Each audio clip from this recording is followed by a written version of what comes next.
Welcome to Italy's Motor Valley. Welcome to the world-famous Imola circuit under slightly threatening skies. It doesn't look too bad there at the moment, but there is a chance of rain as we get ready to race for the second time this weekend. Good afternoon, everybody. And there is the sun that is proving me a liar as we speak. Stay with us, though. We are preparing to race for the second time this weekend. This is round 4, race 2 of the 2021 GTOpen International Championship as the cars make their way out of pit lane for the sighting lap. It will be a 1 hour race, and as we say, that is the talking point at the moment. There is actually slight rain forecast. We've had a few drops throughout the weekend, but it's been so warm, so sultry. In fact, the temperature as we speak is 32 degrees. The track is bone dry, but that is the talking point as the Audi Sport Italia car comes around. Riccardo Agostini, who will start on the front row of the grid. This is Ian Silvestrin with you in commentary once again. Delighted to be joined by Elliot Wood. Elliot, we had a cracking race yesterday, and this afternoon, well, there's nothing to leave on the shelf. They will go for it. A slightly shorter race, 1 hour duration. It is on here this afternoon. Yep, it absolutely is. We had our title contenders really fight for the win in yesterday's race, and even this morning in the second qualifying session that set the grid for this afternoon, we had a few changes in the provisional pole position slots. Loris Spinelli was at the top at first, and it ends up with Frederick Schandorf in the Vincenzo Sospiri Racing Lamborghini taking that top spot in front of the Audi of Agostini and Ferrari. Yes, you look at the second Vincenzo Sospiri Lamborghini coming around, being driven by Baptiste Moulin, the young Belgian driver, which will start on the fourth row of the grid. Frederick Schandorf, his teammate from Denmark, was absolutely thrilled to take pole position this morning, but he was a little bit nervous in the next breath as Nick Moss leaves pit lane in the magnificent 72 McLaren. He was a little bit nervous because as soon as he set pole position, immediately the thought came into his mind, what about the penalty? How do we go about tactically approaching this 1 hour race? Yeah, and also the fact that the Vincenzo Sospiri Lambos don't always qualify at the front. It's a car that is better suited to that long race conditions and burning off the fuel then, starting off obviously with a full tank, whereas on single lap pace we have seen the Mercedes be the quicker car on a few occasions this year, particularly when Loris Spinelli is at the wheel, and he had a brilliant drive yesterday. He was the only driver in the car, so in his pit stop he stayed sat in the car the whole time to take a pretty good win. It was exhausting work, but Loris Spinelli, who did win race 1 yesterday, held over slightly longer race distance, 70 minutes. Was exhausted, but relieved in doing so, Loris Spinelli. On your screen, car 47 for the AKM team, the GT3 Mercedes. A lot of different cars that Loris is driving in 2021. Let's say he's certainly experienced behind the wheel as you look at the Lechner Racing Porsche, car 77. Al Faisal Al Zubair from Oman. They will start on the third row of the grid.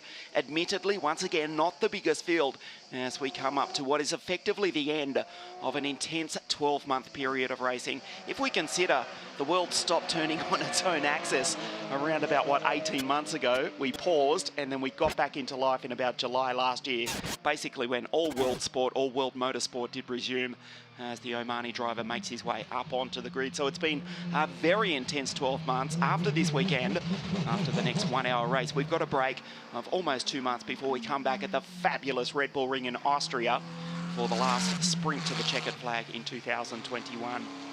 Yeah, it's a big gap, but that means it makes this round even more important because it's the last time really these drivers are going to be in the cars for quite a while. So they've got to get as much data as they can, the points as well, because with a few drivers absent this weekend, the title fight is closing up at the top, but it's also opening up in other places because you have the usual contenders not all here.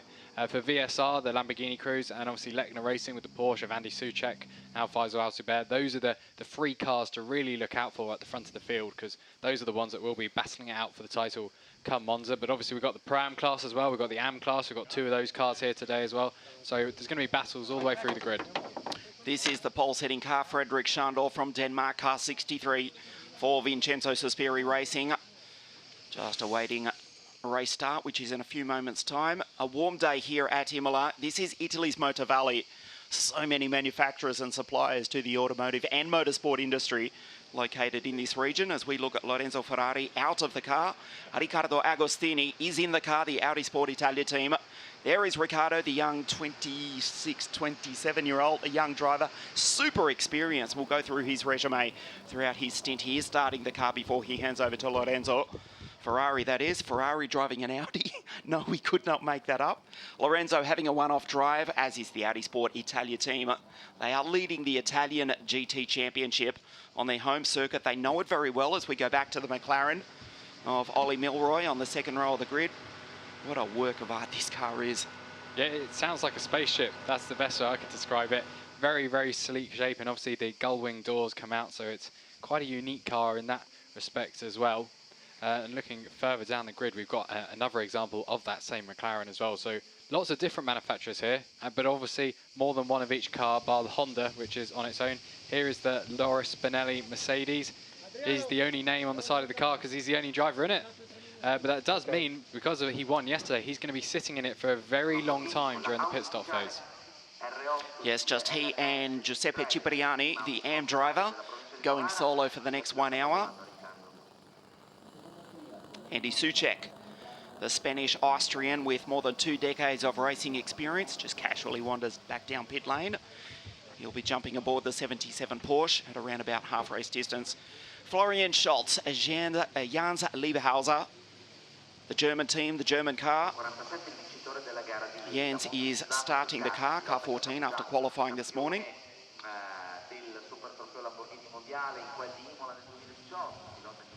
This is the Omani Al Faisal Al Zubair.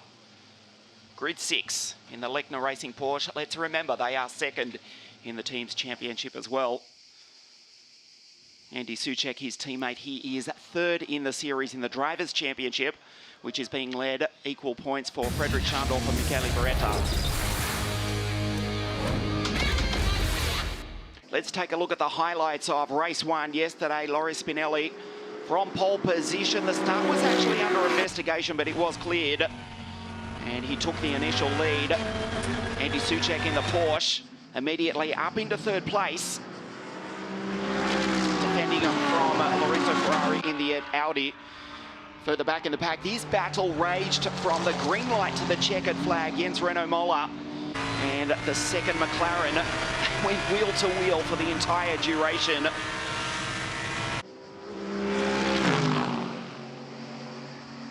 Andy Soucek with Frederic Schandorf.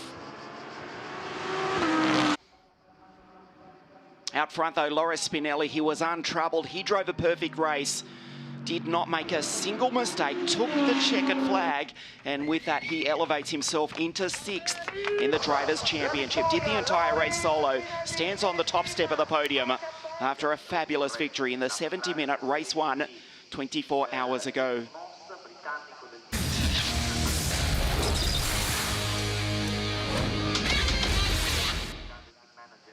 This is l'Autodromo di Imola, the circuit which has hosted 2 Formula 1 Grand Prix in the last 6 months. But here this afternoon, it is all about some of the most beautiful, some of the most amazing supercars in the world. Frederic Schandorf has placed the 63 Lamborghini on pole position.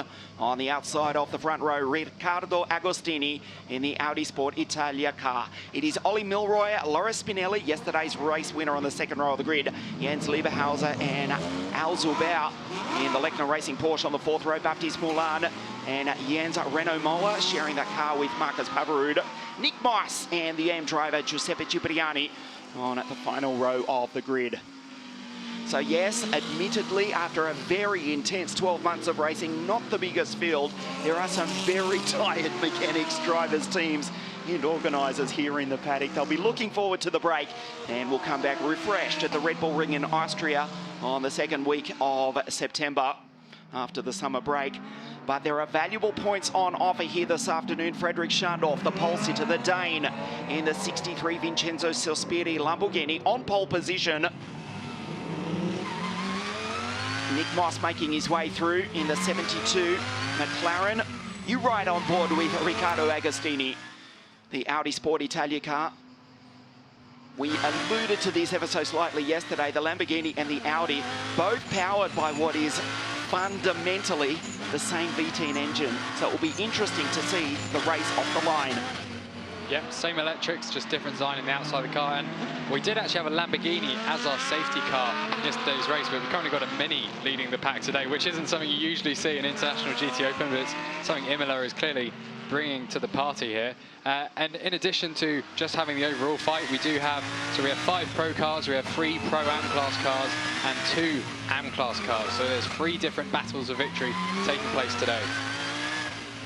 Yes, that is correct. Florian Schultz and Jens Lieberhauser in the M Car 14 for AKM Motorsport. And Giuseppe Cipriani in Car 8 for Il Barone Rampante. The Rampant Baron going solo, starting out of grid 10. So Frederick Schandorf from pole position, the Great Dane out of grid 1. And alongside him is Riccardo Agostini, right on board with the Belgian Baptiste Moulin. Yuki Namoto gave it 100% yesterday, his teammate. In the second VSR car, this is Cipriani, magnificently presented. The young Italian, Riccardo Agostini, and the young Dane on the front row of the grid. Look at the height difference between the Mini safety car. We did have a Lamborghini safety car yesterday, as you alluded to, Elliot. It will pull into pit lane, and then we will hear those 2 V10s roar off the line. We welcome you to Imola. This is a race to the halfway point of the 2021 GTOpen International Championship. On board with Baptiste Moulin on the 4th row of the grid. He's immediately behind Jens Lieberhauser, the pace car, the safety car. Pulls into pit lane. Schandorf to the right of your screen, Agostini to the left. We wait the green lights, there's 5 red at the moment.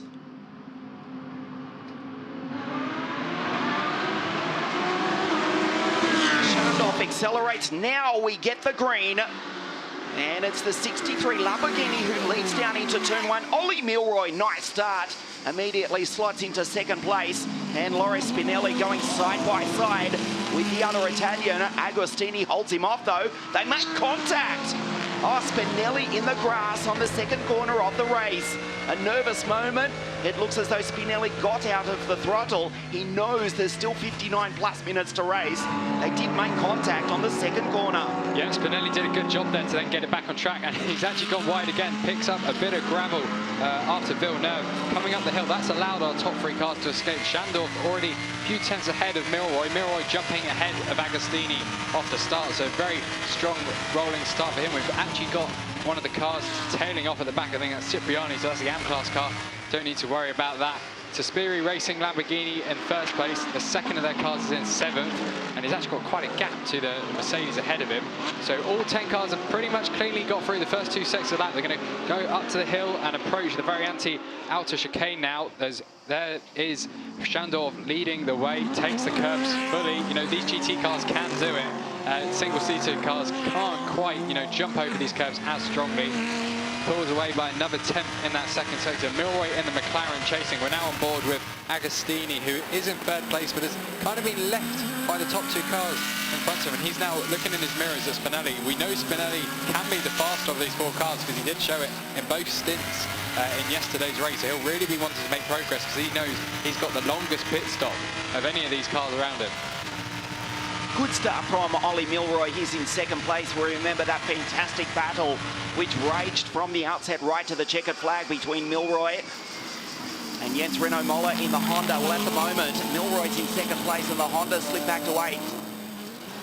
Jens Renault Moller ahead of Nick Moss at the moment. Giuseppe Cipriani as we look at Loris Spinelli in position 4. Al Zubair just behind. So a clean start for race 2 here this afternoon. And we are keeping in mind that very slight threat of rain, a sense of deja vu after what happened at the Hungaroring 2 weeks ago. Good start by Al Zubair going through in P5 in the Lechner Racing Porsche, on board with Loris.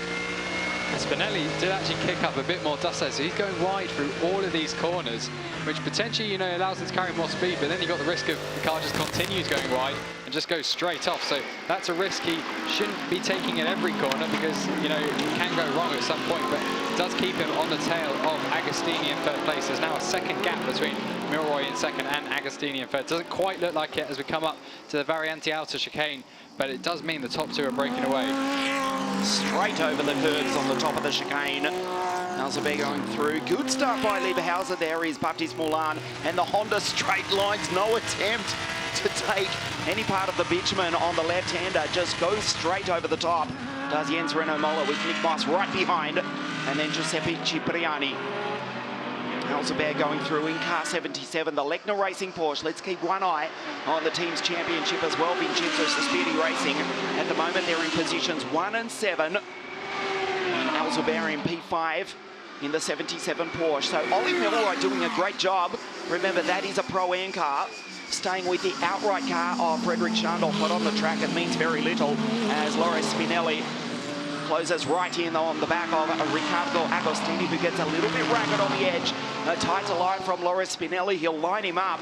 The Mercedes on the back of the Audi, trying to go down the inside, just finding some rhythm, some momentum now. He's yesterday's race winner. Loris Spinelli in the AKM Mercedes AMG GT3. Lock up from Agostini, goes round a complete 360. I think that was Spinelli. I think Spinelli made front to rear contact, because Spinelli was very certain. Now we've got the number 72 going off. That's Nick Moss. Moss goes off in sympathy. We rode on board with Agostini. We heard the tyres lock up. And if I'm not mistaken, there was the slight noise of metal on metal. We'll try and get a replay for you of that in a moment. Spinelli has gone through into position 3. Agostini has rejoined way down in position 8. So Alzabeth goes through into 4th, Lieberhauser 5, Moulin 6. Let's see if there's any damage, if there is any contact.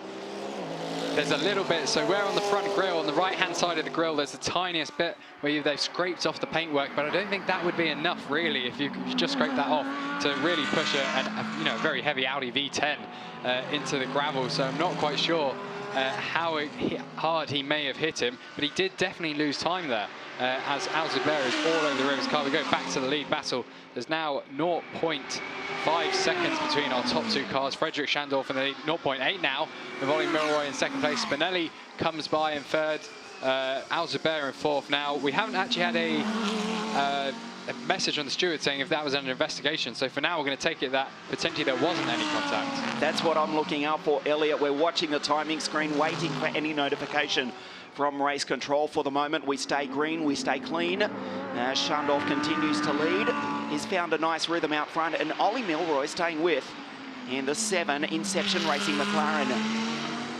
Take a look at the replay from the start. Schandorf, a good start. Agostini, not so good, lost 1-2 positions. Loris Spinelli going through before Agostini. He had the inside line. Slotted back to P3, Spinelli in the grass. Took about 3 laps to regain the rhythm until this. Oh, definite contact. Yeah, and it looked like from the start that wasn't where the scraping off the paint had come. That must have been there. Here is a replay. Spinelli tucks in on the inside. Ooh, Lightest very to light. contact. Yeah, and he brakes as well, so that's what brings Alzabeth right onto his tail as well. Yep. Definitely contact. Bang, right into the back. And it's just been declared a wet race. Wow. Now, that's confusing because we can't see any rain. Obviously, there is precipitation falling around the circuit somewhere. We're staring out the commentary window. The race has officially been declared wet. Now, they do need to do that as a matter of procedure. If there is any rain, we can see the officials directly opposite us displaying the wet race board. Of course, they'll be on the radio to be told that it is warm here. It is 32 degrees. The track temperature 41 degrees. Yesterday it was 53, but it is overcast and slightly cloudy. The chance of deja vu. We saw what happened in Budapest 2 weeks ago. Would we see a repeat here this afternoon? It would certainly make the race interesting. Yeah, it's rather odd because the humidity is actually quite low at 36%, so that's not normally the range where you're going to get rain. We've just seen Loris Spinelli set the fastest lap of the race at 1 minute 41.8. The wipers are on. Yeah, so it's definitely raining out there for the cars ahead, and they got their lights on as well, often used as a distraction to the drivers ahead. Back to Spinelli, he's closing in on Ollie Milroy now in second place, so that's a 2.8 second gap he'll be intending to close up. You see the VSR Lambo up front. So these top 4 cars have pretty much broken away. And then we've got Jens Liebhauser, who is our AM-class leader, and in 5th place overall. Now he's going to have a shorter pit stop time, with less of a success handicap than the cars ahead of him. So he could jump up the order if he, if he sticks with the cars ahead of him right now.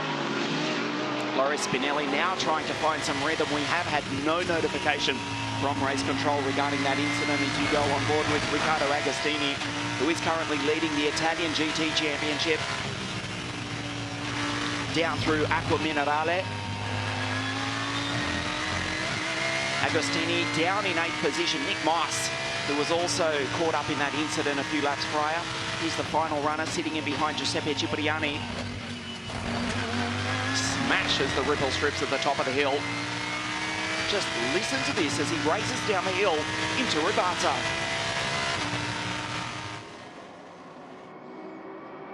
The ferocious scream of both the V10 Audi and the V10 Lamborghini. The twin-turbo V8 McLaren behind of Ollie Milroy. This is an impressive start from the 7 Inception Racing McLaren.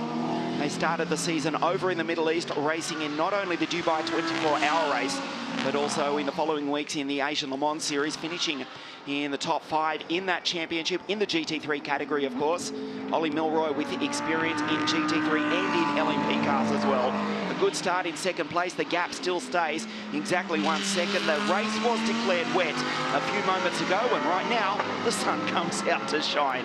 Yeah, and there was only a few drops of rain on the pit straight, so it wasn't too wet, but, as you said, it's a point of procedure. Loris Spinelli on that last lap closed up half a second to the 2 cars ahead of him, so he is now only 2.3 seconds behind Ollie Milroy, 3.4 seconds off the lead, and he's pulling away from Alzabert, who is, of course, sharing the car with Andy Soucek, who is one of the title contenders in the International GTOpen this year.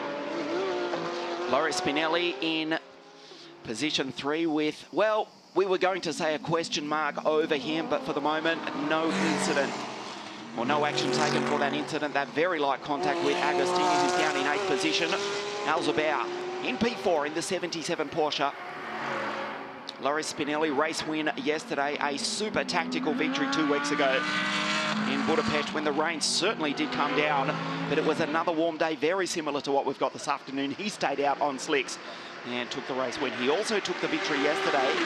Interesting to note, he is doing the race solo, a full 60 minutes, so much racing experience. He's driving the Mercedes, but he's also racing in 2021 as he flashes across the line behind his battle for the lead. He's also racing in the Lamborghini Super Trofeo Series, not only here in Europe, but also on the other side of the Atlantic in the North American Series as well. So 2 different GT3 cars in 2 different championships. Here's the Italian Loris Spinelli racing. Speaking of Lamborghinis, this is the Belgian Baptiste Moulin. He's in P6, and you just get a glimpse of Jens Liebhauser just ahead of him. Just over 3 seconds down the road. Schandorf leads, and Milroy still with the wipers on. The sun has come out to shine. It is a long track here, right on the edge. The outskirts of the town of Imola, which is not too far from Bologna, where this race car, which is in the lead, the 63 Lamborghini, is manufactured as he climbs the hill out of Acqua Minerale. Yeah, and he's really closing in on our lead car right now, so that was a particularly strong first sector. Maybe having the wipers on is helping him, because no one else has actually followed him in turning them on. Potentially it's just, you're too concentrated on what's going on everywhere else in the car, and putting the wipers on is a last consideration. Spinelli, again, faster than the leading car, but it was actually Milroy who was the fastest of the trio. We're now on board with Agostini chasing Jens Renault Moller, 1.1 second behind last time, and that's actually Baptiste Moulin just ahead of him. Now Moulin's the Pro Class car. He's being chased by a Pro-Am and our guesting Pro car. You would expect him to be Jens Liebhauser, who is driving the AM-Class Mercedes, but he is several seconds up the road. He's doing a great job at Jens Liebhauser. And that Honda from the race yesterday, we know that Jens Renault Moller and, of course, Marcos Pavarud, who will be taking over at half race distance as he runs off the road. Well, yesterday he made it incredibly wide, but with that slight error, Riccardo Agostini goes side by side as they race down the straight. And it looks as though he'll take the Honda, the outright class car versus the Pro-Am car, which is still quick. And Agostini, after going around in the opening stages of the race, a complete 360, starts to recover, pulls one back, And it's P7 for the Audi Sport Italia team. Jens Renault Moller slots in behind, and that is the young Belgian going through. Baptiste Moulin ahead in car 19 in 6th place. Yeah, and at the front of the field, we've now got a 2/10 gap between Frederick Schandorf and Ollie Milroy. And the Lamborghini and the McLaren fighting up front. 2.4 seconds behind them is Spinelli, Alzubert, and then a huge gap to Jens Lieberhauser, who's in the front of frame right now, and the chasing Pro and Pro-Am class behind him. So Lieberhauser's doing, he's got a 16-second advantage in class right now over Giuseppe Cipriani, who's still in 9th place, and another 20 seconds ahead of Nick Moss. So here is a replay of the move and how the Honda went off at Ravazza 2. Wow. Yeah, kept it going. Normally the steering wheel almost gets thrown out of your hands when you end up in the gravel like that. So it's really, really difficult to regain control of the car. Stones and gravel and dust being thrown up onto the windscreen of the Audi. Riccardo Agostini just rounds him up, and now he's right on the back of the young Belgian Baptiste Moulin as they race down the hill. The Lamborghini versus the Audi, both powered by virtually the same V10 engine. As we've already mentioned, they race down the hill into Ravazza 1.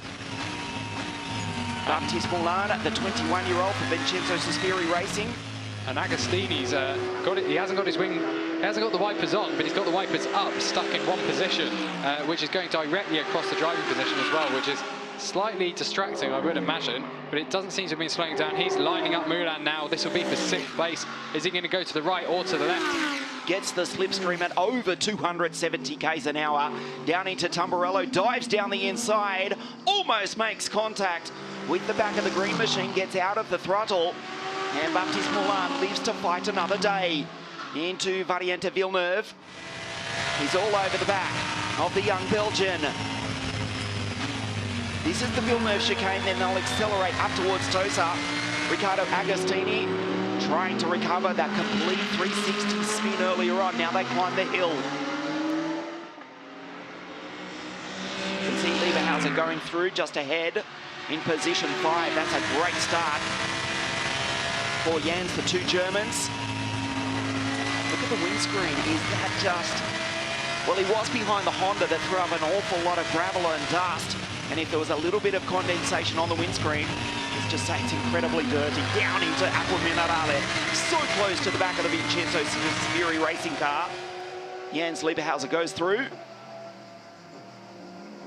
And you can see a little bit of wet patches underneath the trees where the heat hasn't evaporated the water there at the Variante Alta chicane, so we can see a bit of the wet track. The race is still declared wet, which is slightly odd because, everywhere else does look dry.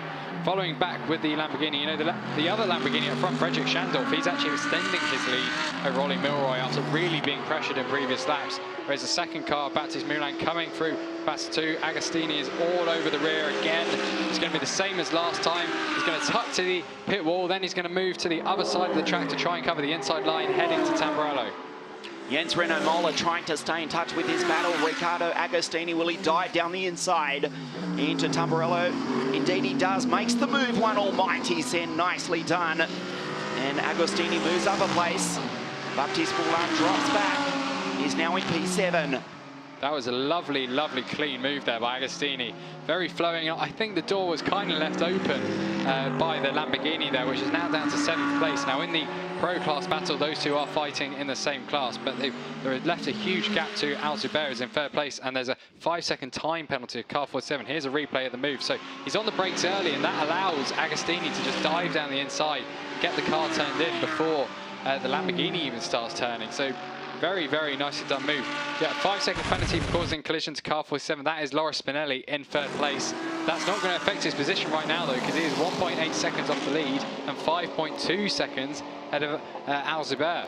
That was well picked, Elliot. He was early on the brakes. Was Baptiste Moulin, as we go back to the fight for 2nd place. While we were watching a replay of that, Agostini going through, yes, we thought there was nothing more to do with that incident early on. Not the case.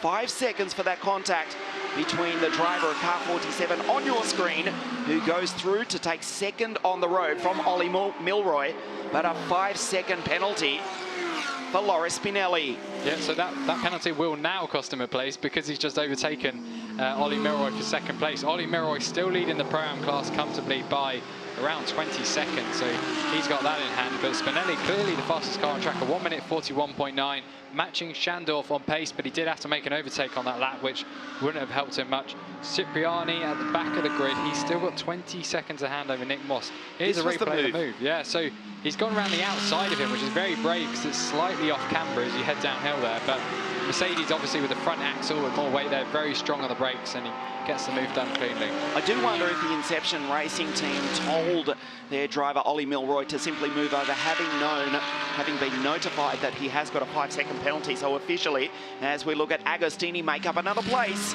goes through on Jens Lieberhauser. Nice move into Curva Tosa. The German runs off the road. There's Moulin behind, and Jens Imola doing a nice job still in the Honda. Lieberhauser tries to fight back, but Agostini, we expect, will try and pull away. Yep, and we're just a lap or two away now from the driver pit stop window. Here's a replay of the move. Lieberhauser had already lost time. Ferrari comes in, actually tucks in very tightly, then the door is left open for him, tucks in down the inside again, and takes a position. He was lucky not to put it in the gravel. Runs very wide over the ripple strip. Lined him up. I think he decided to make that move about 3 corners prior. Riccardo Agostini now goes through. He's back into position 5. The Inception Racing McLaren, it is 3rd on the road, but with that 5-second penalty, effectively they are still 2nd in the race. And critically, that 5-second penalty will be added to the race time. He will not serve it during the pit stops. That is what we are being told at the moment. Baptiste Moulin, the young Belgian, 21 years of age, coming over from French F4 in the Porsche Carrera Cup from a couple of years ago. A few starts in the World Challenge. Sharing this car with the Japanese driver, Yuki Nomoto. He did a good job yesterday. An eventful race for Yuki. He'll take over half race distance, which is not too far away. Jens Lieberhauser, there is Baptiste Moulin behind. And Jens Imola is only a second behind them as well, so that battle's kind of converged. Jens Imola had been dropped, and now he's closing back in what is essentially the battle for 5th place with Agostini at the head of this queue. Alzibert running in 4th place, a rather lonely 4th. He's got quite a bit of time in hand ahead of him and behind. We follow Lieberhauser again, Moulin in 7th place, Jens Imola in 8th, and Cipriani 20 seconds back in 8th place. At 9th place, Nick Moss currently last. Still doing a good job though, he's a minute behind, but he's actually closing in on Cipriani. Jens Lieberhauser leading the AM class from Cipriani, and Nick Moss didn't have the best start, but Cipriani is ahead of him, the 2nd McLaren of Nick Moss. They had a troublesome run in practice, if you missed race 1 yesterday, but did have a good run yesterday. He's back in P10, trying to close in on the back of the 8 Il Barone Rampante Lamborghini, and as expected, Riccardo Agostini has pulled clear of this battle. Incidentally, Frederic Schandorf still the race leader, 1.7 seconds down the road. The sister car to number 19, which is on your screen, and critically, he does lead the championship along with his teammate Michele Beretta, who will take over from the 63 Lamborghini half race distance. On board. And a driver who's trying to bring himself into title contention is Spinelli, who's just set the fastest lap, so he's closing in on Schandorf, which is the sister car to this Lamborghini, which is chasing down Jens Lieberhauser, but isn't close enough to even think about making a move into Tamburello, but is going to have a cleaner run because of it. They won't be compromised by, trying to go a little deeper to go for an overtake, so we're going to stay on board here, follow them as they go through the first sector of the lap into Villeneuve as well. And here's Lieberhauser, who's doing a very good job. Given the result yesterday and the fact that this is an AM-class car, you don't normally see them fighting ahead of the Pro-class cars. A 141.496 for Loris Spinelli. Currently 6th in the driver's standings, but his afternoon has been made just that little bit difficult with that 5-second penalty. It could have been a lot worse. As he sets the fastest lap of the race, just confirming that. At the bottom of your screen, there was no damage to either car, including the Audi that disappears down the bottom of your screen as they race down into Acqua Minerale. Jens Imola, he's been really impressive. Remember, this is a Pro-Am category class car, and Jens Imola, by his own admission, not exactly going to mix it with the young superstars of World GT3 racing, but doing superbly. Sharing the car with young Marcus Pavarud. Yeah, and the fact that this is the only Honda as well, with the the two-car Lamborghini lineup, they can share data, they can learn from each other. But when you're the only Honda in the field, it's a lot harder to find those improvements and try different things in a timetable and a schedule that doesn't give you too much time to do that. Schandorf has now snatched back the fastest lap from Spinelli, a 1:41.2. He is 2.17 seconds up. There's another 3-second gap back to Milroy, who's had a black and white warning flag, which we'd presume for track limits. It doesn't tell us the reason on our live timing screen. Alzubair in 4th, another 5.5 seconds back. Agostini in 5th, 10.9 seconds back, but he's jumping away from Jens Lieberhauser in 6th at the moment, and Baptiste Moulin in 7th. We're now going back to the front of the field. This is Schandorf. Spinelli is clearly in his mirrors, and the wipers are on again for our leading car now, so the rain must be coming down again, although the wet race message has been rescinded from the race directors at the moment, so it's a bit confusing. The rain has been threatening, it has been teasing all afternoon. Spinelli is 2.1 seconds behind Frederick Schandorf. Just going back to the Honda for a moment, Mads Fischer, the team manager with the Honda team, of course working in conjunction together with the legendary Just Motorsport team who produced that magnificent Honda Super Touring cars in the past. Mads working with the Honda team this season, they say they do not have the biggest budget, so it is very difficult, particularly with just the one car in the field. A lot of these teams, a lot of these manufacturers, you've heard the term customer racing, including for Porsche and the McLaren on your screen. Lamborghini, of course, a strong customer racing program. And of course, they have their own single make championship in Super Trofeo. But when you're the Lone Ranger in the Honda, well, the work gets a little bit harder, particularly when budget issues make life just difficult to get to the circuit. Great to see them on track, though. Jens Renault Moller, P8. Milroy going by. As the pit stop window does now open, so we'll look who will dive down into pit lane. A slightly shorter race today. We're approaching half race distance. And here comes Baptiste Moulin to hand over to Yuki Nomoto. As the first of the Lamborghini goes in the pits, the other car, that is the leading Schandorf car, is actually breaking away again from Spinelli by 2.3 seconds. Let's follow the first of the pit stops of this race.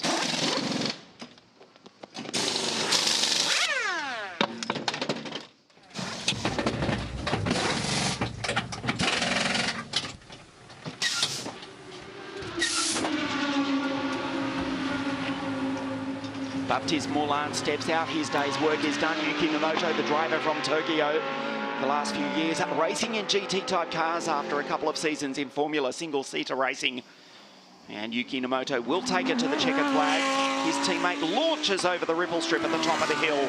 Nick Moss also coming down into pit lane. He'll hand over to Joe Osborne. The British drivers, the British team in the 720 McLaren. As Yuki Nomoto leaves pit lane, Nick Moss dives down into the Inception Racing box. And you see a lot of smoke coming out the brakes there. That's how hard they have been worked through the first stint of this race. Now, Moss was running in last place, around 20 seconds behind Giuseppe Cipriani, so there's a slight chance he could, well, he has been lapped now by our leading cars. So Frederick Schandorf, 2.7 seconds up on Spinelli. Again, he's been faster than Spinelli, so he's responded to the attacks on the car behind, and the two Lamborghinis have come out one behind the other. Now, this is awkward because Schandorf is the car behind, but he's the car leading the race. And they are fighting for the title. They are fighting for technically position as well, because one of these cars is yet to stop. So rather awkward. Now we've got the Porsche in as well. That is Faisal Alzubair, who'll be handing over to Andy Soucek. And it looks like the Honda as well. So that's Jens Renault Moller handing over to Marcus Pavarud. It's a nice photo opportunity for the Vincenzo Sospiri racing team as the Honda comes down into pit lane. Jens Renault Moller, also with a finish in the Le Mans 24-hour race a couple of seasons ago, steps out of the young Norwegian. Marcus Pavarud jumps in. Listen to that. 20 cylinders roar up the hill. Well over 1,000 horsepower on your screen at the moment. Team orders from Vincenzo Sospiri. I don't think that will be a problem. But Spinelli is now closing back in. This is the issue they haven't realised. Until he lets him pass, Spinelli is just going to get closer and closer until these two cars pit. Now, if I was VSR, I would pit Schandorf as soon as possible if he isn't going to have the pace that the new fresh tyres brings for the second Lamborghini. Schandorf, will he pull in or complete another lap? Pulls into pit lane, does Frederick Schandorf, out of the race lead. And effectively hands the race lead to Laura Spinelli, even with that 5-second penalty applied. We go back to Ollie Milroy, so Frederick Schandorf. Slight moment to jump out of the car. The hugely experienced Italian Michele Beretta will jump in. Frederick Schandorf with the fastest lap of the race. He's done a 1:41.263 Beretta to take it to the checkered flag.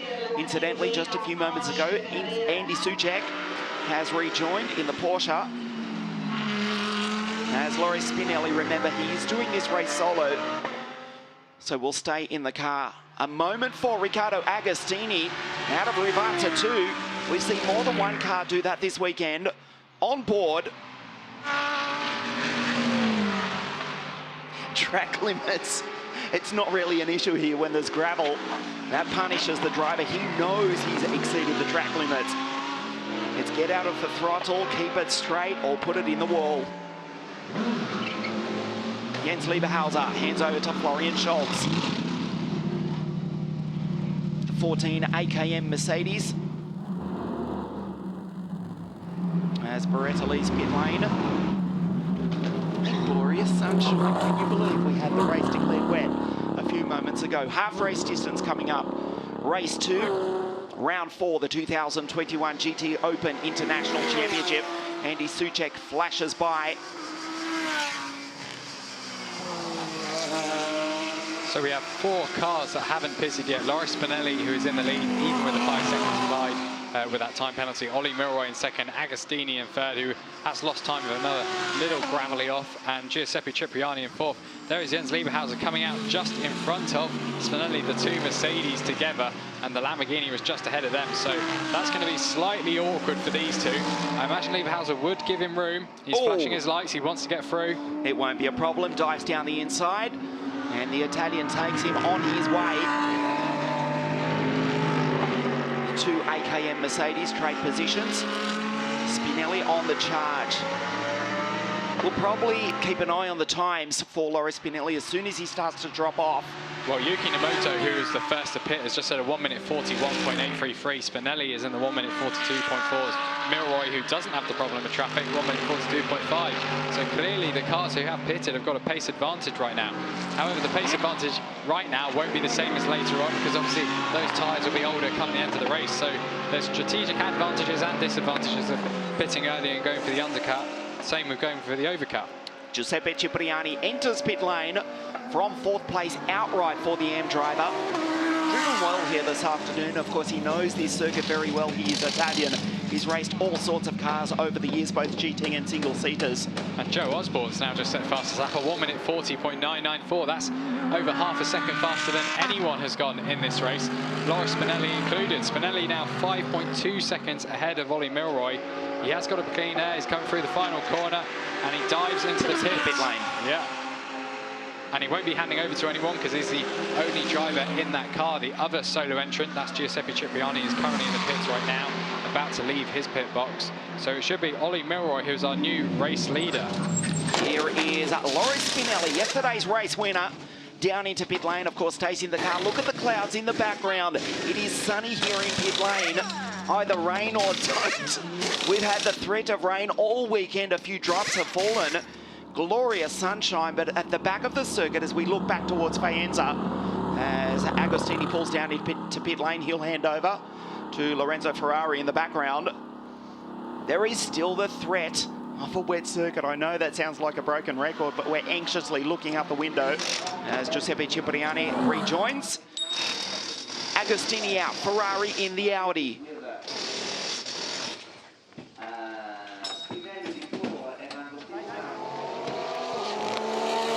Andy Soucek, he's in position 4. He'll take it to the checkered flag, and you can bet he will rag the life out of the 77 Alecna Racing Porsche. Second in the team's championship, of course, trying to chase down Vincenzo Sospiri Racing, who are P1 in the team standings. We'll check the times from Andy Soucek, a 1:41.477 last time, as he builds up momentum. Finds a rhythm for the final half hour of the race.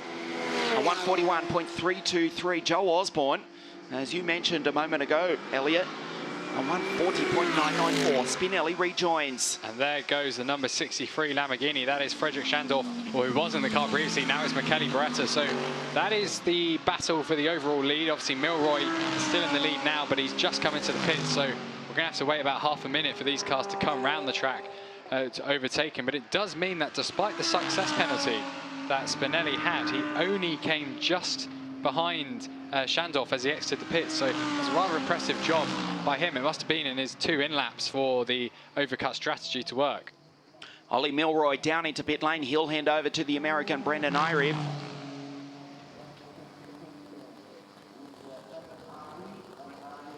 If I'm not mistaken, that is the final car to stop. Yep, so all 10 of our cars have pitted. Now here is a replay, and that's probably going to explain why the number 63 was slow. No, actually it was Spinelli who goes into the gravel. But he keeps it in a straight line, so he doesn't lose too much time. However, that is going to cost him, because from now on, unless there's a safety car, there's nothing's going to cause these drivers to converge apart from themselves. Milroy, Soucek, Beretta, Spinelli, Yuki Nomoto in P5. Just hits the fastest lap of the race. That's quick. A 140.9. Spinelli just behind. Slight correction on the entry to Rivaz 1. Now accelerates. And so our new leader is Andy Soucek. He's just gone past the pit lane. The Ollie Milroy car is just exiting the pits. That's in second place. Will come into view just about now as Loris Spinelli comes across the line. There is the McLaren just slotting in behind. And there's Spinelli in the background. So Andy Soucek with Yomani, Al Faisal. Can they score an upset victory here this afternoon? The pit stop sequence is now completed. And the order is Soucek, Beretta, Irib. Well, it was Irib, but Spinelli goes around the outside on relatively cold tyres, or comparatively cold tyres, compared to that of those of Loris Spinelli. Races up the hill. Spinelli, with that 5-second penalty, remember, will need to win the race by more than 5 seconds if he's to go 2 in a row this weekend. It's a big ask. The AKM Mercedes car 47 races down the hill into Aqua Minerale. And it's going to be particularly tricky because we've got Andy Soucek, who is a massively professional driver. He's driven for Bentley, he's driven for McLaren, so he knows how to drive a GT car, and he has 6.5 seconds in hand over Michele Beretta, who is in second place and knows how to defend from Spinelli because he did it in the first stint. He's got 2 seconds in hand over Spinelli, so there is at least 8.5 seconds that Spinelli has to make up before he even gets to the lead of this race, and then he's got to break up another 5 seconds. But we did actually see him do that in the first stint of yesterday's race, and of course the Hungarian, where he's absolutely dominant, so it's not impossible. Interesting that you mentioned the Bentley, which actually won the first race of the 2021 championship. That was at Paul Ricard in the south of France, with the Ukrainian Ivan Peklin and the driver from outside Johannesburg in South Africa, Jordan Pepper. They took a fabulous win for Team Lazarus in the GT3 Bentley. Michele Beretta on your screen.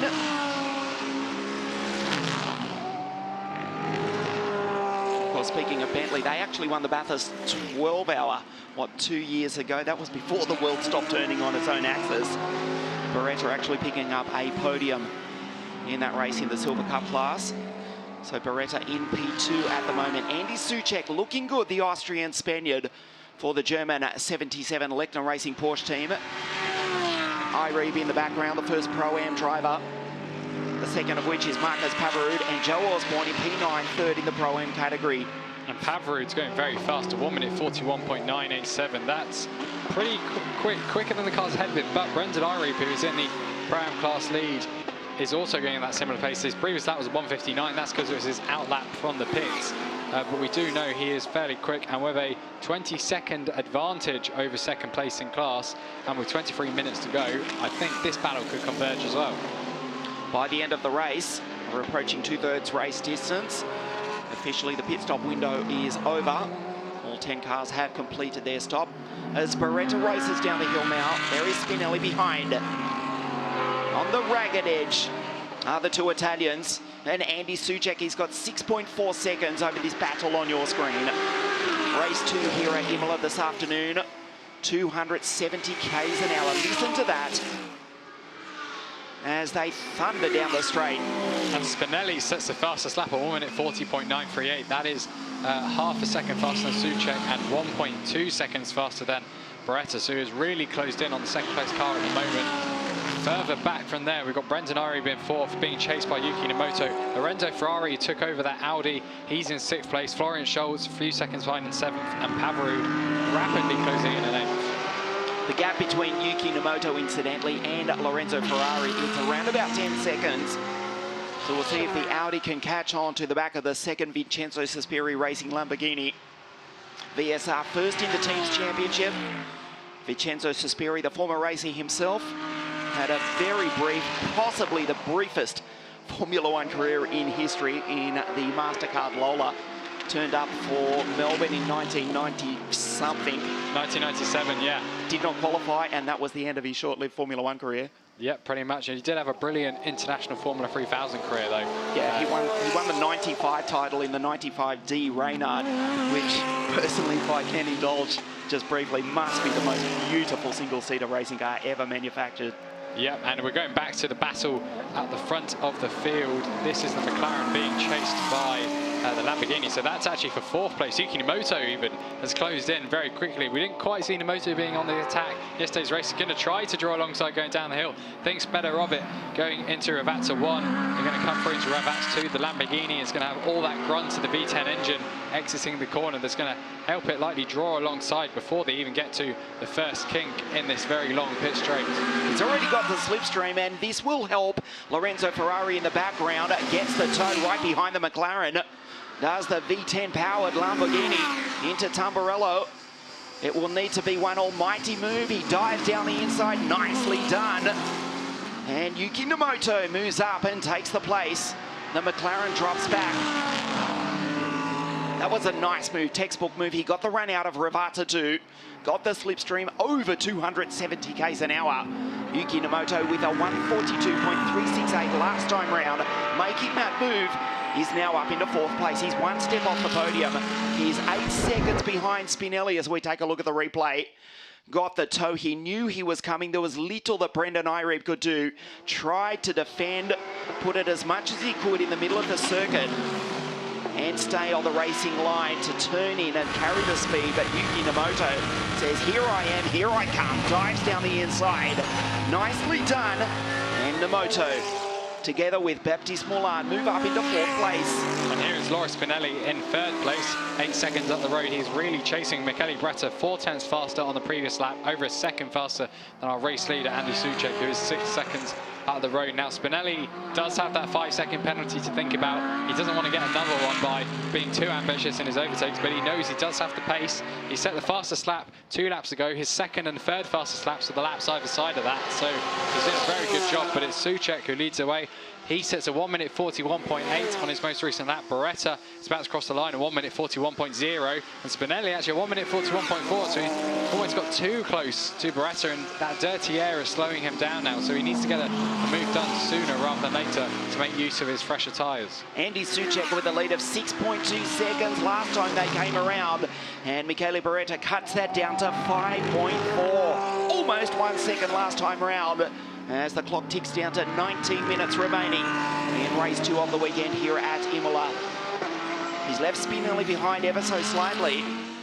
Beretta trying to catch. There is the race leader. Andy Soucek climbs the hill. 1, 2, 3 on your screen. Spinelli at 5 seconds to that. That almost puts him in the clutches of Yuki Nomoto. There is Marco Antonelli.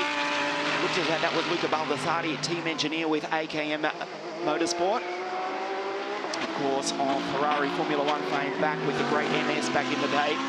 Working with Antonelli Motorsport, Marco back as team manager after an eventful and great run at the Hungaroring behind the wheel. His first race in 5 years for Marco Antonelli.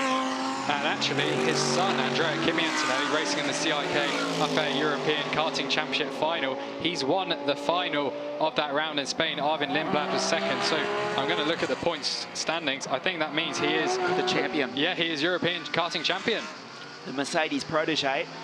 We explained to you yesterday why Antonelli Motorsport, which is based in Bologna, as Soucek goes very close to the wall. They raced Lamborghinis, the car manufactured in their hometown for so many years, switched to Mercedes. And we were all wondering why Andrea Kimi Antonelli, Marco's son, one of 5 Mercedes junior drivers, just takes out the European Kart Racing Championships. Held at Zuera Zaragoza in the middle of Spain, where the temperature was almost certainly approaching 50 degrees Celsius. The Mercedes junior, here is Lotte Spinelli for AKM Mercedes Motorsport. Mercedes Customer Racing, to get the terminology correct. In position 3, so Marco keeping one eye on his boy racing over in Spain and the other on his 2 cars in the field. Schultz back in position 7, leading the M category. The gap 4.9 seconds. Andy Soucek in the race lead. He's been caught by Michele Beretta. He's the Spanish-Austrian driver, more than 2 decades of racing experience, climbs the hill out of Aqua Minerale in the Legner Racing Porsche. And going through, looking at the track temperature, that's got a lot higher as the sun has come back out. We did have a wet race at the start of this race, although it was very minimal when calling it wet. It pretty much evaporated as soon as it hit ground. Spinelli's got his lights on. He is chasing. He really wants to win this race because he's kind of an outside title contender at the moment. He didn't get high scores in the opening rounds. He came of form at the Hungaroring, and he's continued that by taking pole and doing very well yesterday. Didn't take pole today. He was a few tenths off, but he's, you know, he is impressing in that AKM Mercedes. The gap 4.9 seconds. Remember, it was 6.2 down to 5.5. We'll see as they come across the line this time. Beretta with a very wide line coming onto the straight. Beretta shoots it down into turn 1. The gap 4.7 seconds. 15 minutes, 55 seconds to race here in the sunshine this afternoon at Imola. Down into Tamburello.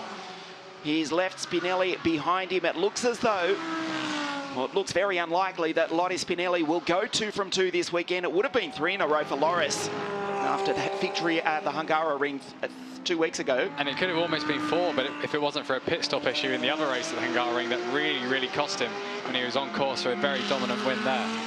But 3rd place at the moment, and plus a 5-second penalty. He's got about 9 seconds to Yuki Nomoto in P4.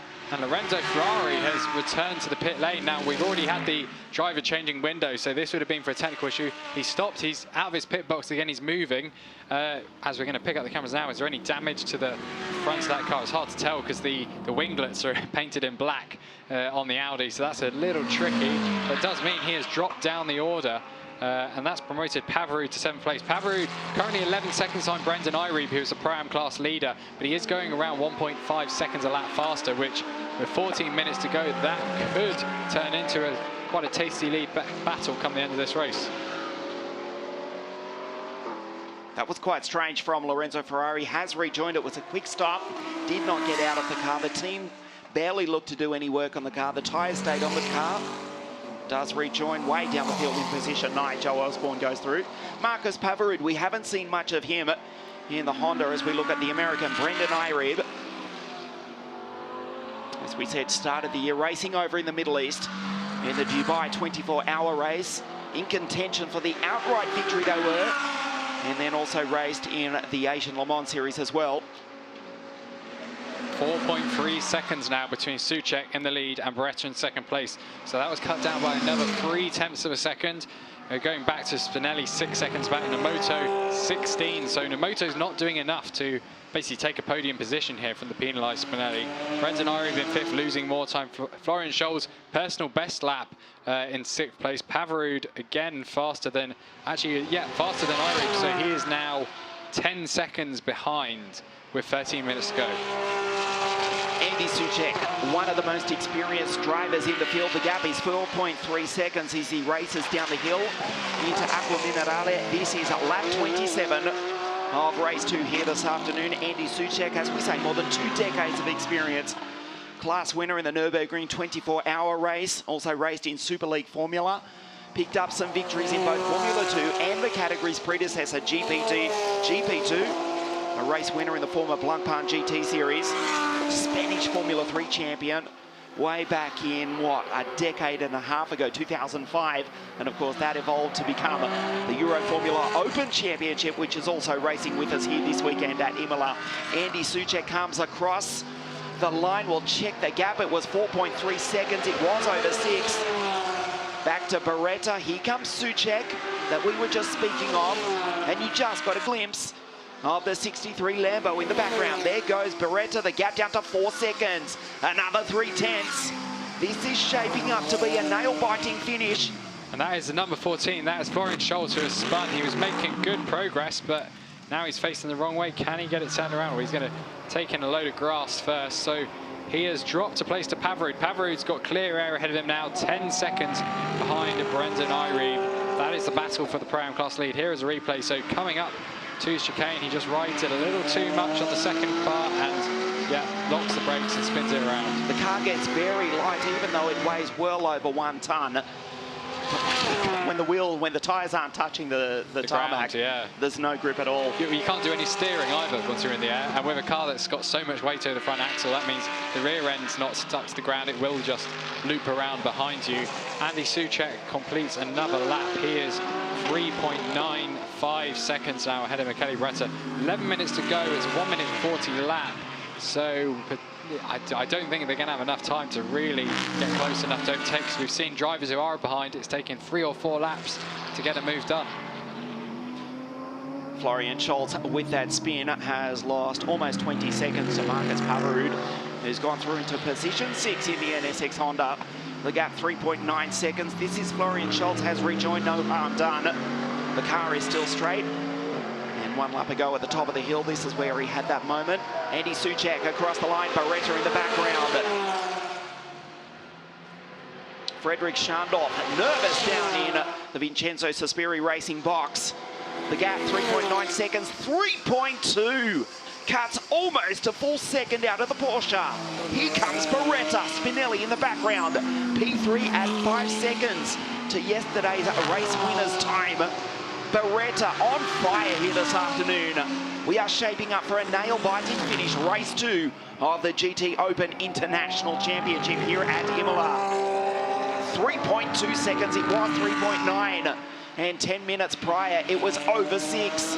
Yeah. So he's cut the lead in half. And Loris Spinelli, although he's dropped off from the back of Michele Beretta, he's actually closed in every single lap on Andy Soucek. So it's still a net gain compared to this race lead. Potentially, if Beretta does get past Soucek and holds him up, there is a chance that Spinelli could also make an overtake there, but he'd have to do a lot because of that penalty. 10 minutes to go. Lorenzo Ferrari in the Audi, still down in 9th place, 14.5 seconds behind Joe Osborne, ahead of Giuseppe Cipriani, who is chasing him. Cipriani's had quite a lonely race, but he's been very consistent with the lap times, and he'll get a top 10 finish here. He's driven really well, Giuseppe Cipriani. In contention for the AM class, absolutely loves his racing. Of course, Ferrari ahead of him, but with that second unscheduled pit stop in the 21 Audi, the gap 3.2 seconds from Soucek. Beretta, Spinelli comes down the hill. 3 seconds between those two cars as well. And add 5 to that, Yuki Nomoto.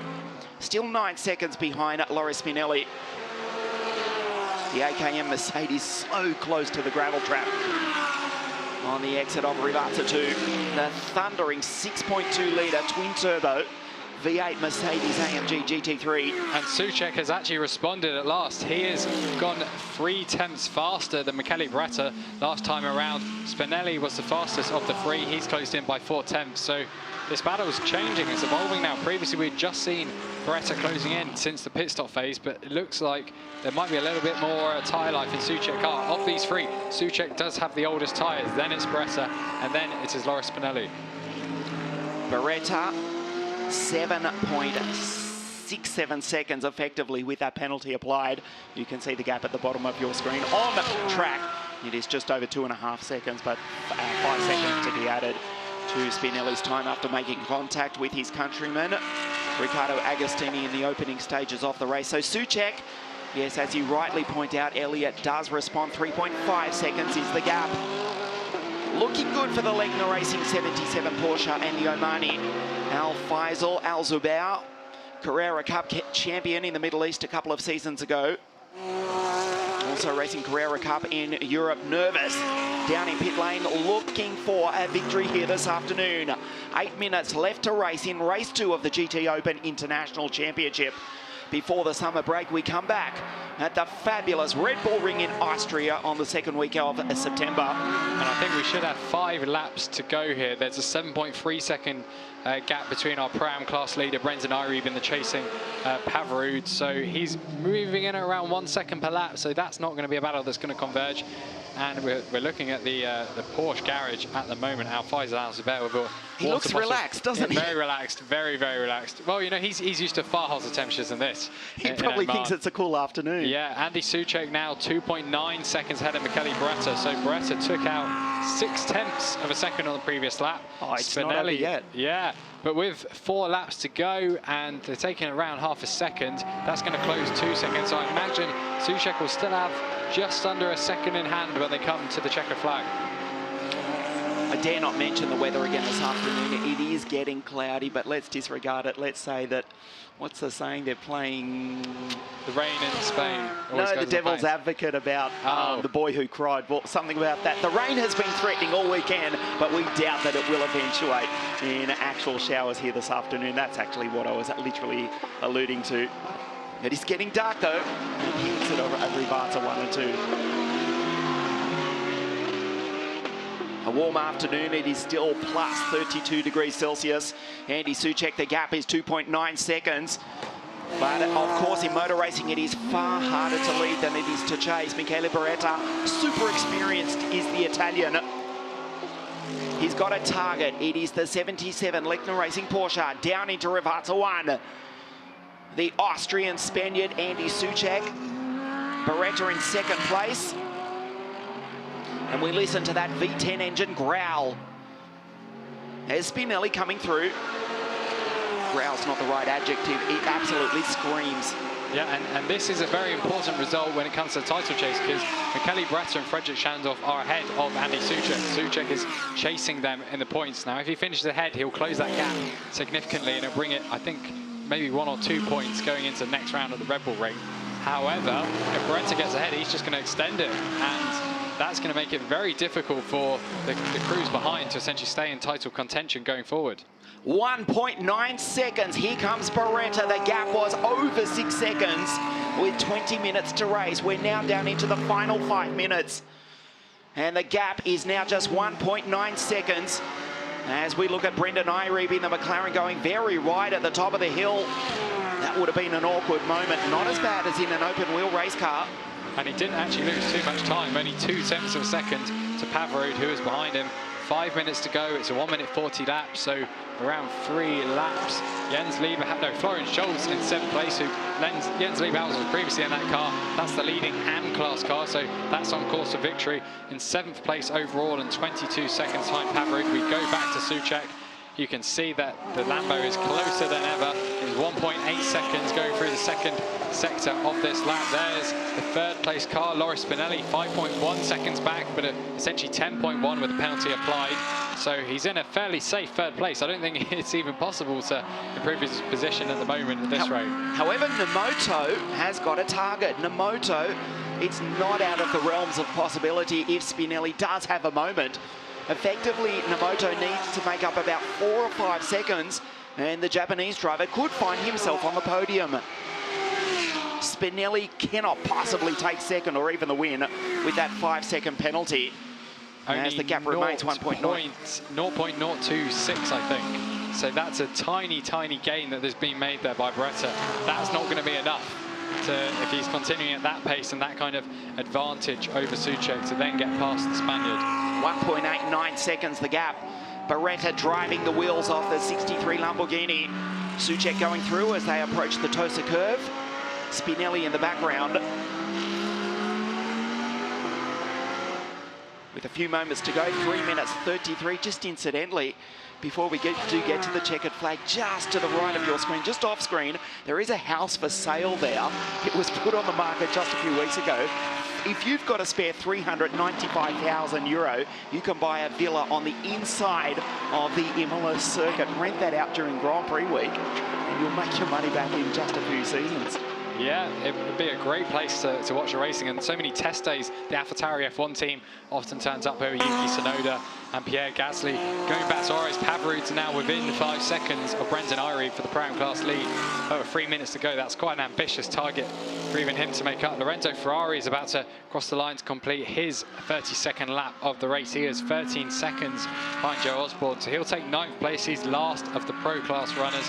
Giuseppe Cipriani behind him, he's in 10th place, 2nd of the AM class. So our class leaders are Souček by just 1.7 seconds. It actually is there traffic ahead of Souček. It is, that's Cipriani. Now he's in a Lamborghini, not the same team as Schandorf and Beretta, but if you're talking about brand allegiances, they'll want to be helping the car behind to get past Souček. Well, let's wait and see. There's only a few corners, and Souček will be on the back of the 8 Baroni Rapante car. And Beretta still driving as hard as he possibly can. The gap is 1.5 seconds with just over 2 minutes plus 1 lap to race. There's Cipriani just ahead. Souček, the outright race leader. Cipriani's gone off, so he's conceded both of those positions there. Spinelli flashes the lights, does not want to be held up, but he will be around the outside. It's a very long, wide apex for Loris Spinelli. Cipriani does rejoin. He was minding his own business, was driving really well, the Italian. Did not want to hold up the leaders. He didn't, but in doing so, ran off the road. The dying stages of the race, 1.5 seconds from Souček. Back to Beretta. Irie still in the lead of the Pro-Am class over the Honda by 4 seconds. This should be the penultimate lap of the race. There's only 1 minute 25 left on the clock as they come to the top of the circuit, the Variante Alta chicane. Souček only 1.3 seconds ahead now. So there's no more traffic really ahead of him because there's a 20-second gap between Ferrari and Cipriani, the two 9th and 10th place cars. So it's purely got to be done on pace here alone. And I don't think Souček's going to make a mistake that's going to cost him over a second as they come into the final 2 corners. Now the Lamborghini is going to have better straight line speed getting away, but it gets very loose on the exit out of Ravazza 2. So that's cost him a little bit of time, just enough momentum that Souček could possibly break the slipstream. Another 2 laps, it seems. Now Faisal Al-Zubair and Andy Souček also already taking victory earlier in the season. Race 1 at Spa-Francorchamps. Frederic Schandorf, Michele Beretta. The opener at the Hungaroring 2 weeks ago. The gap 1.1 seconds. So we expect this, in fact, to be the penultimate lap of the race. Andy Souček, so experienced. Looking for another victory in the 2021 championship. Frederic Schandorf, Michele Beretta looking to extend the series lead. There is just 8 points between Souček in 2nd place and Schandorf and Beretta. They're both on 79 points and Andy Souček on 71. So next lap we expect, as Souček will cross the line, he will see the last lap board. So around about 7, possibly 8 kilometres to race. Yeah, and with the 15, 12, 10 point system, I think that'll bring them closer to 5 points, the gap between the pair as they go into the next round at the Red Bull Ring. Souček coming to the top of the circuit. The sun is shining probably brighter than it has at any point in this race. And we did have wet race boards at the kind of 10-minute mark. The final lap marker has been shown, actually, so we've only got a few more corners to go. The checkered flag is about to wave. This is, in fact, the final lap. The final opportunity. He's too far back. He won't do it. Race 2 here at Imola. Andy Souček accelerates to the line, takes victory for the Legna Racing Porsche team. Beretta shoots for the line, does not quite do it. Spinelli backs off prior. Spinelli backs off prior to the checkered flag, crosses the line 11.2 seconds behind. Well, has he done Bjorn Wardholm? No, he hasn't. Yuki Imoto is only 4.3 seconds behind, so Spinelli's conceded 3rd place, a spot on the podium by 0.7 seconds. He's emulated Bjorn Wardholm at Monaco back in 2003. We believe Imoto has taken the podium. Here is Marcus Pavarou crosses the line. They will take Pro-Am victory for the Jens Renault Mola racing team. In the NSX Honda, Andy Souček takes victory. here this afternoon from Michele Beretta. Spinelli, 11.2 seconds behind. The gap is 4.3 seconds. It looks as though Nemoto will join his teammate, 2 VSR cars on the podium. That is provisional. Schultz crosses the line in position 6. Unless that's already been applied, the timing screen may have been actually quicker than we were. He did back off before the checkered flag, though. Yeah, it's a tricky one, because it's already a 10-second gap on our timing screens between Beretta and Spinelli, and it didn't look quite like 10 seconds in real life. It looked more like 5 seconds. But Nemoto was 10 seconds back, so to have, I think it's already been applied. So Spinelli provisionally will take it, is still on the podium. Oh, let's hope for his sake that he does. And here are the final results. Just confirmation. Al Zubair and Andy Soucek take another victory here this afternoon. Beretta gave it absolutely everything. They started from pole position, they finished P2. And the Lone Ranger, Loris Spinelli, again does the race solo, just takes the final step of the podium this afternoon. Mulan Nemoto P4, Jens Moller, Marcus Pavarud. The Honda P5 from Schultz, Liebhauser, Nick Moss, Joe Osborne, Brendan Ireb, Ollie Milroy. Ferrari and Cipriani, the final finishes here this afternoon. Soucek does it. He had the race under control. The gap, 1.5 seconds at the line. And the team's championship, it's not over as well. And Pavarud ended up taking Pro-Am class victory by a significant margin, 28 seconds over Osborne. Brendan Irebe dropped to 3rd on the final lap. While we were concentrating on the outright victory, it looks as though there has been a moment further back in the field. Schultz crosses the line 6 from Osborne and Irebe, the 2 McLarens, in 7 and 8. Here's the race winner. Andy Soucek will jump out of the car.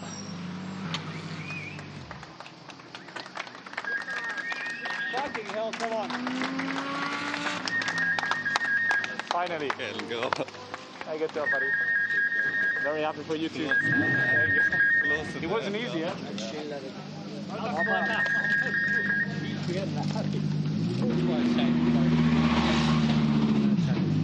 Thank you. Andi, mega, danke. Danke. Vielen Dank. Super, danke. Good fun. Danke. Jungs, finally. Genau. Geil. Super. Danke, geil. Ja. Ziel, Handschuhe auf. Boah, ich hab geschwitzt, sag ich dir. Warum ist der grüne Bock immer näher gekommen, ha? Ja, mein Pace gehabt. Der grüne Frosch. Heller Wahnsinn. Ja, ihr habt falsch gesagt, weiter nicht grüner Frosch.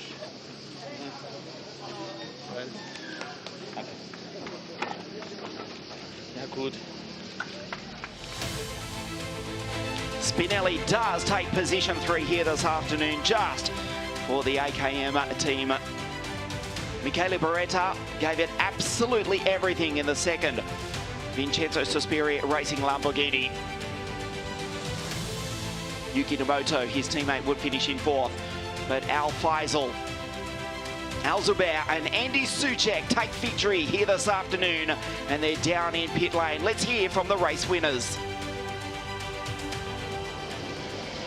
Andy Soucek, winner at Imola race 2 in a still very hot day. So how was it? How you feel now after getting out of the car? Now that I'm drinking a bit of water, I feel better. Well done, buddy. It was a tough race, as you could see at the end. I think I made them sweat even more than I did in the car. It was not easy because the car was tricky. We pitted very early, so the tires gave up a little bit at the end, and I pushed a lot the beginning of the stint because I knew I had to shortcut all of my rivals. And obviously the Lambo had a lot more pace than us. We could see it straight away, but I could manage the pace and do very few mistakes for the tires that I had at the end. And I'm very happy for Faisal as well. He deserves that after missing the last race, that we scored another win. It's the second one, hopefully the one of many others. Yeah, of course. Faisal, of course, you are more used to this weather, so this is not a problem for you. How was the first stint? Yeah, the weather was not so bad, but like Andy said, I think the pace wasn't on our side this weekend, and to come out with a 3rd and a 1st place is definitely way more than we thought. I think the cars, we struggled a bit with pace, but coming out with these positions is way more than we expected, and a great way to get into the summer break with a win. Well done, guys, for the second win of the year. Congratulations.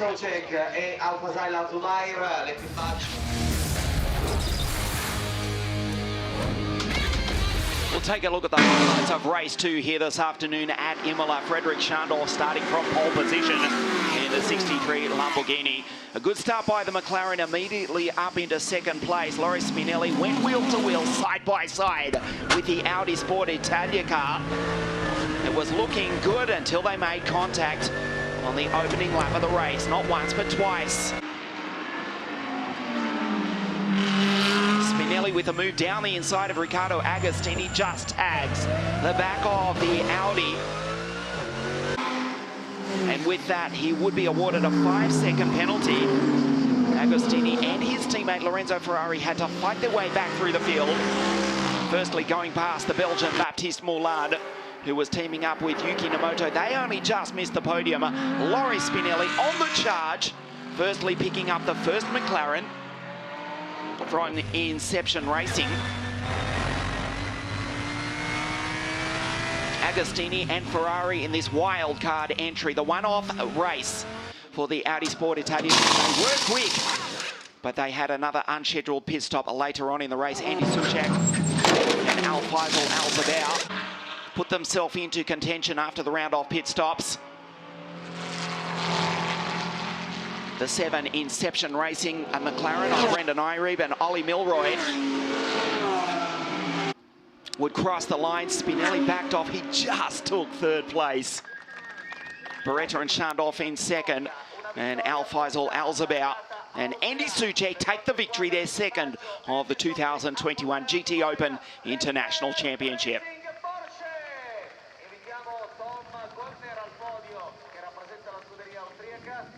È il momento quindi di accogliere sul podio i protagonisti, è il momento di ascoltare, issando le bandiere, l'inno nazionale austriaco.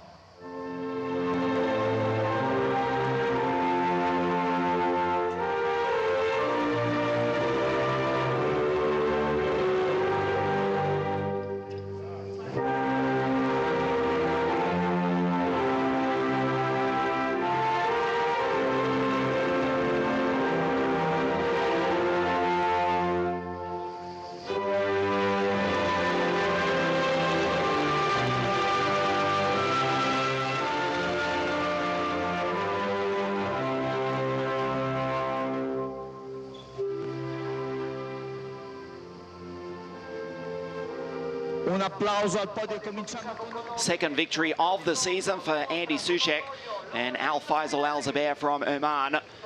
Andy Suchek second in the Drivers' Series of the standings, and also Lechner Racing with the Porsche. Close up on the back of the Vincenzo Sospiri Racing team, who are still first in the team's championship. So please guys, can you just show the trophies? Staying on the main step of the podium all together, really close to base, a little bit closer. Showing your trophies from the pictures, looking downstairs,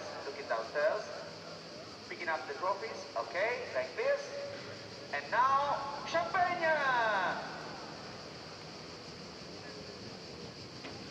And finally, we have a shower here this afternoon.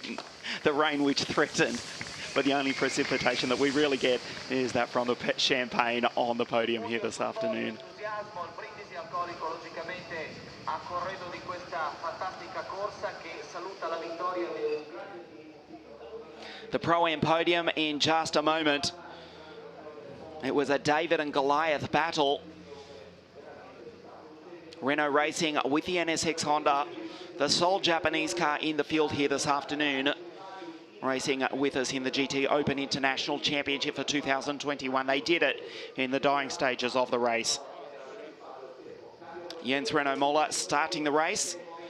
The Dane before handing over to the Norwegian Marcus Paverud.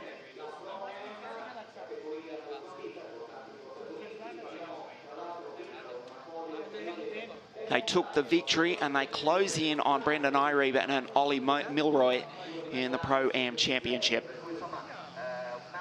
Brendan and Ollie were first coming into this round of the series on 48 points. Imola and Pavarud second on 30 points.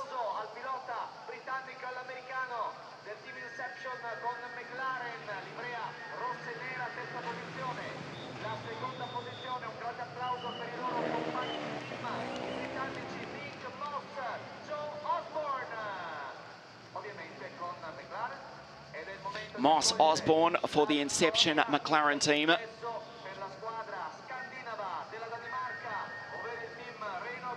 But it's the team driving the car from the land of the rising sun, Jens Renault Moller and Marcus Pavarud, who take our Pro-Am here this afternoon at Imola.